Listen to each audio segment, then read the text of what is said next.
Hello, it's Ella, your girl. Welcome back to my channel. We talk about land acquisition, we talk about business, we talk about relocation. Please don't forget to subscribe. Don't forget to like this video and to also share the videos for others to see and learn. And also don't forget to save this video so that you will be able to reference it later. Takambotaura kumashure about kuti land inotengwa kunani, tikataura about kuti zvaunoda kuti usangane nazvo before buying the land. Okay, so apa takutaura paperwork ndokunopisa and maladies mazhinji ndo panotanga manje kuti process yese mnemhenge muri mese muchita zvese nevanhu, then apa unozongera kana wanyudzwa endo chifunga kuti tiri tese ndo panotanga kunyudza navanhu ipapapa. So please remember to subscribe to this channel kuti ugoramba uchiona mavideos akawanda. And for now, stay tuned. Let's go straight to what you need to do. Okay, today talk about the paperwork. And remember, by this stage here tave nayo takuda ku-engage a lawyer. Guys, engage a lawyer is not wasting money. You really need a lawyer. Akuna agreement of sale inongetwa nemuromo muri kumba. Whether you are buying this land from an individual person, chirakave hama yako muchitozivana, chirakave eude chechi kwenyu muchitozivana, akuna land inotengwa nwachinwati mutota ndatotenga, akuna zvakadaro. Akuna whether you are buying it from unotoziva, akuna. Please stop miskwai madhira akadaro miskwai. Okay, so ndichatsanangura how now you buy land because it's not dependent nekuti urikuitenga kunani. Okay, let's start from buying from an individual. Wasarudza kuti ano land ndawana ikutengeswa naElla. Afterwards zoti kutengeswa naElla, wanotarisa location, wa verify. I think you can refer to my last video endakaita kuti iwewe unofana kuita meeting newe muri two, iwewe newe muri two nemari yako munofana kugarisana pasi kuti homwe yangu apa, inini apa, maneeds angu zvizvi kuitika. So wapedza manje kuziva kuti land inotengeswa naElla, wapedza kutarisa what we discussed in my previous video, wapedza kutarisa zvese and wave ready to go for it. Unoziva sei kuti land ndeyangu, unoziva sei kuti land ndeyaElla. Ella ane mapepa anofana kukubuditsira kana kuti Ella property yaanayo ndeyake iye muself but akuda kuidispose. Remember takambotaura kuti kuna vanoita land banking. Saka mwana kangotenga land achaida, umwe akatoitenga neshungu ndoda kutoivaka but zvazoramba uwane mamwe maplans of life akuitengesa. Ella anofana kukupa proof yekuti stande rake, and probably you need to go to council kunocheka. Unofana kunocheka zita rake. Saka this land inofana kunge iri muzita raElla. Saka panofana kunge paine agreement of sale, panofana kunge paine cession agreement, that is kana land iri kubva council. Zita rofana kunge riri munaElla. There should be a agreement of sale from council.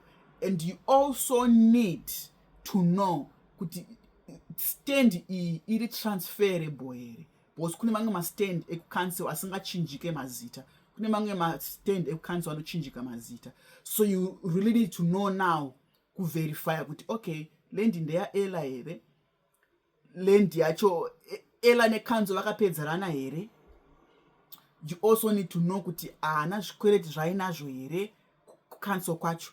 You also need to know kuti inochinjisika here, iri allowed here kutenga, because kune mamwe properties that are locked by council that are asingaite kutengeseka, then mamwe acho anotengeseka. So you need to verify this, and you need a lawyer. Ndopa wakuda lawyer manje, ndopa wakuda lawyer asiri zvemaziso kuti ndeyangu stand mainini, ndeyangu mainini. You need a lawyer, ndiye anenge achiziya pekunopinda anoziva kunotarisa the lease agreement, because my lease agreement anenge ane ma-terms and conditions, saka ingada kunochekwa ma-terms and conditions of the lease. Probably ndopanobuda kuti inotengeseka here chichinjika zita or azviiti. Okay, let's go on. Wasarudza iwewe kutenga from the developer, you still need a lawyer. Ukondo kwautoda lawyer zvakatonyanyisa, you still need a lawyer. Okay, here is that is going to happen. Kana ari developer, kana ari estate agent, the two vakafanana pakunotenga process yavo. Kana kutenga muna developer or kutenga kuna estate agent, chaunofanira kunoita chekutanga usati waudisa mari yako, you need kuti vakupe copy ye agreement of sale, just a sheet. Ndopo vakuverenga every detail. Ama junior verengai netukuma fondi tudiki, especially tukuma fondi to those people are so clever. Tukuma ziso rako zvakanyorwa zvakakura zvezvo probably ndozvokupedzisira kuverenga zvijambe unozozviverenga pekupedzisira. Pavanowanzourayira vanhu tukuma small font, tuma bylaws, tukuma small font, tukutikitikitiki kunonzwisa usimbe kuverenga tuke ndokuti kune basa manje. So take your time reading the whole of the agreement of sale. Take your time to read from page A to the last page. Verenga zvese. So what I need you to do, pauri kuverenga agreement of sale yako iyi, inge une pen and paper. And don't forget, never be rushed. Kana maita deal nemunhu ona developer ona estate agent, usapuwe pressure ikutonzi vemato sign vemato imruya rini. No, usapuwe pressure. Take your time. Tora bepa roro re agreement of sale enda naro kumba kwako apa nachawa sign but uda kungoverenga kuti can I put my signature here? Okay, what you do waverenga zvese, underline zvausiri kunzwisisa, or take your notebook. I like to write. Take your notebook. Watora notebook rako, verenga zvauri kufunga kuti wanzwisisa nemanzwisisiro kufunga kuti waita, verenga. Because remember, unogona kufunga kuti wanzwisisa usina kunzwisisa. Saka zvauri kufunga kuti waunderstand zvinyore pasi. Zvauri kufunga kuti zvinenge zvandivhara zvinyore pasi. Zvauri kufungidza kuti zvinenge zviri kureva kuti zvinyore pasi, or maybe take your highlighter highlighter. Gwadaro wakuenda kuna lawyer wako, a conveyance lawyer. Wasvika kuna conveyance lawyer, discuss your agreement of sale. Uchimutsanangurira zvawanzwisisa, umutsanangurira zvausina kunzwisisa, umutsanangurira zvauri kufungidzira kuti zvinenge zviri kureva zvakati. Anokurega kutaura zvese. Iye achazokusamarizira kuti mukuru wangu, pamunenge muri kufunga kuti manzwisisa apa, aiwa meaning yacho haisiriyo, hamuna kunzwisisa, zviri kunzi zvakati. Apa mabayire dene mukanwa, chokwadi zviri kunzi zvakati. So in short, ndiri kutry kuti read and understand your agreement of sale before you sign it. Enda kuna lawyer, monoita go through, so that you make sure kuti zvauri kufunga kuti wanzwisisa ndo zviri kutaurwa here. Because remember, people ava kana vakuita manje zvema agreement of sale, they are now using their jargon. They are now using their jargon. Real estate rimwe wedra usinambobvira wakanzwa kuti rinorevei, unotanga kumawana imwe mwe zvekuti musoro unospina.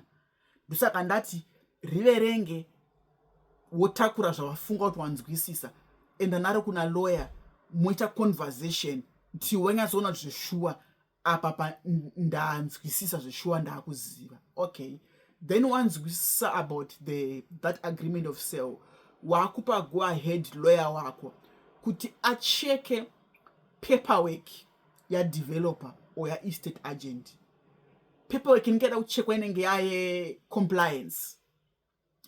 Tikutotanga from the parent deed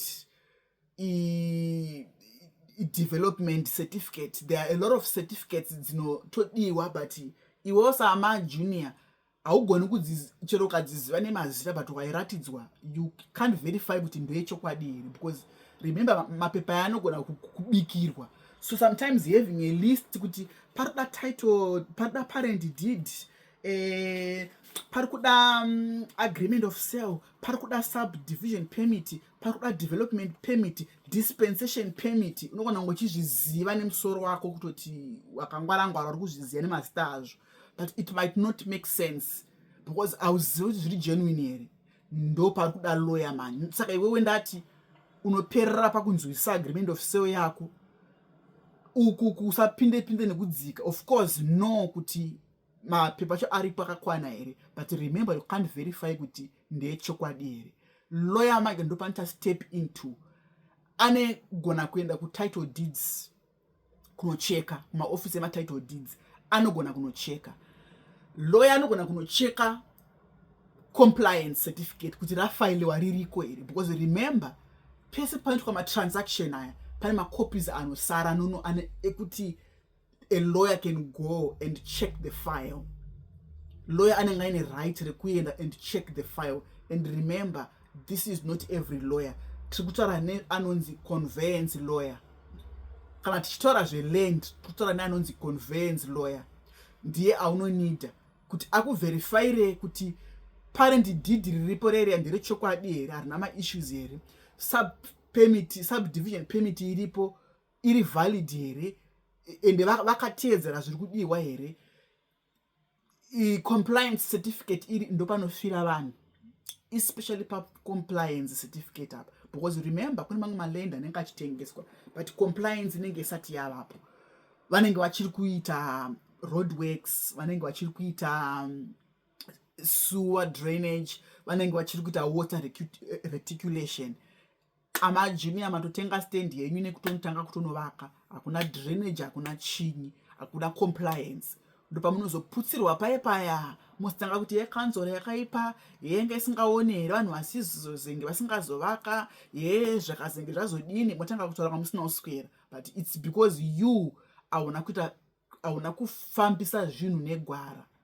Hauna kufambisa zvinhu negwara. So please make sure you engage a lawyer anonono kuchekera kuti zvinhu zvako ndizvo here, and make sure usati watanga kuisa a brick wazotenga mabhadharana, make sure usati watanga kuisa a brick there is a compliance certificate, and usangoudzwe kunzi tane compliance, and that council you have the right, kana ya compliance you have the right paunono register land yako uchitanga kubhadhara marates, because kana iri ana developer unozoenda kucancel wega neagreement of sale yako nepepa rekuti wapedza kubhadhara mapayment whatsoever rinenge chibva kumuridzi weland kuti zvishua ela akapedza kubhadhara nachikwereti neni, neagreement of sale yako wovhurirwa account in your name wakubhadhara marates. You have the right to check if the compliance certificate yet that stand iripo. Usaisa chidhina kana vakati tichiri kuiweka yakamirira kusainwa, stop, imbomirira ipapo kusvika zvasainwa usitanga kuvaka. Okay, so lawyer akuverifyira all your paperwork, ndo paunozoenda kunosaina your agreement. And please, ndo pari kuchemera vanhu vazhinji.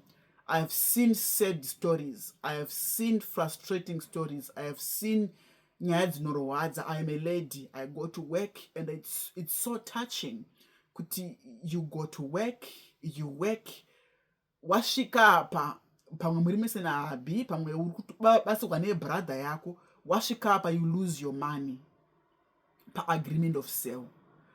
Please, agreement of sale kana uchitenga uri 1 saela, zita rako ndo rinoenda pakanzi second buyer paya unopa cancela. Kana muri kutenga nababa junior muri 2, mazita enyu anoenda ese ipapo.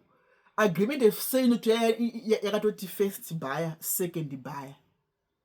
hazvinei kuti raenda pana first raenda pana second ndirani, but zita rako rinofanira kuenda pakanzi buyer, be it first buyer or be it second buyer. Hazvina basa nenhamba because pane pakanzi first buyer, second buyer. Hazvina basa kuti nhamba pawaenda ndepapi, but zita rako iwewe amajunior harifanirwi kuwanika kuwitness. Uri kuwitnessei? You're not a witness, you're a buyer. You are not a witness, you are a buyer. And musanyeperwe ladies kunzi zvine basa rei tizori nemuchato tinozongozoisa zita rako pama-title deeds. Hello? Kana ramboshayika pa-agreement of sale, sela nabaya vachiwira vatatengeserana, wofunga kuti zita rako rinozongobudira kuma-title deeds just like that. So make sure kana muri kutenga land muri two, make sure kuti pa-agreement of sale your name appears as the buyer, not witness. Amuna chamuri kuwitness up. You are buying. Kana watumira your brother or a person awatumira kuti akubatsire kunotenga, be very careful. Zita remunhu iyeye awatumira harifanirwi kuwanika apa kunze kwokutoti rinowanika kunana witness. Ukaona zita remunhu awatumira rairo kunzi bhaya, ubva wanyebirwa kunzi vanga zvanzi zita rinoenda nderemunhu aripo, tozochinja kana wauya. Usavharwe, usanyeperwe. Usavharwe, usanyeperwe. Ukatoona zita rasekuru vako rabhudhi vako rakutobudikira kwakanzi bhaya uku, ziva kuti wanyura. And to cut the story short, haufanirwi pakutosvika palevel iyoyo. Mazuvano zvinhu zvakuitwa online, mazuvano zvinhu zvakuitwa through malawyers. You can even avoid macases akadai ekuzopa mumwe munhu kuti akubhadhare land yako ozokueliminata pa-agreement of sale. You can even actually use my agencies and your paperwork can be done online. Okay, right. In the next video, we'll be checking more of this paperwork. And so the video we'll be checking more of paperwork and more steps you need to take to verify zvinhu, and also your journey you need to take pa kuzovaka. I wish all you the best, and I'm engineer. Please remember to subscribe, like, share this video, and save it for the later use. For now, it's your girl Ella checking out. Bye for now.